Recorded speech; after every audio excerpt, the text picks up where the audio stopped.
আমরা কৃষক ক্ষেত মজুর সাবরুম মহকুমা কমিটির উদ্যোগে আজকে দফা দাবিতে সাবরুম মহকুমা শাসকের কাছে প্রতিনিধিত্বমূলক ডেপুটেশন আমরা দিয়ে এসেছি।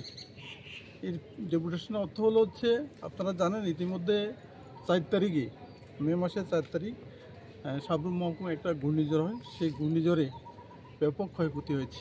ইতিমধ্যে বজ্রপাত থেকে শুরু করে বজ্রপাতে গরু মৃত্যু থেকে শুরু করে বাড়িঘর উড়িয়ে ফেলা এবং রাবার গাছ এবং সবজি এবং ধানের ব্যাপক পরিমাণে ক্ষয়ক্ষতি হয়েছে।